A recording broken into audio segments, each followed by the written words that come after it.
Yeah. And I sewed on either side and put it in a frame just like this is in a frame like. The women of G's Bend, a small, remote black community in Alabama, have been coming to Fiber College in Maine for several remarkable workshops. These quilt makers have produced countless patchwork masterpieces, beginning as far back as the mid-19th century. Enlivened by a visual imagination that extends the expressive boundaries of quilt genre, these astounding creations constitute a crucial chapter in the history of African American art. G's Bend's quilts stand out for their flair, quilts composed boldly and improvisationally in geometries that transform recycled work, clothes and dresses, feed sacks, and fabric remnants. When these quilt makers come to Fiber College, they share their process and inspire all who participate in the workshops. This is what I call moving from the old to the new. You can always use what you have. So now what we are doing, using what we have. So we are going from old to new.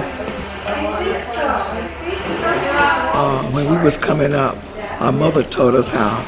I made my first quilt when I was 11 years old, and it was a star quilt made from old clothes, like when the children's clothes wear out, like the dress tail, the shirt, the skirt tail, the old shirts and blinds wear out.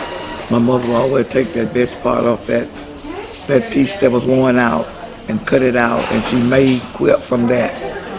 Because when we was coming up, we didn't have no sewing machine. We had to do everything by hand. I don't think about nothing but my piece in that quilt because it soothes the mind. It does something for me. I've admired the way they do quilting, and I got to spend so much time with Stella Mae, and I made a quilt that's just my own, but in their style. I got all their books from the library, so I could see all their different quilts, and I've been looking them up on the internet. They've had shows in museums and in art galleries, so I've been an admirer for a long time.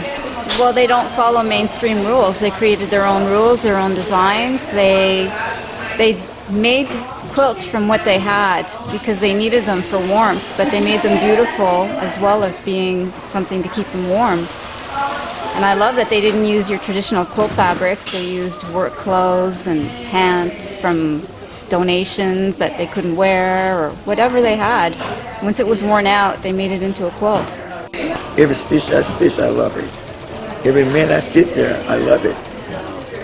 Every design I make, I love it. Because I create my own design.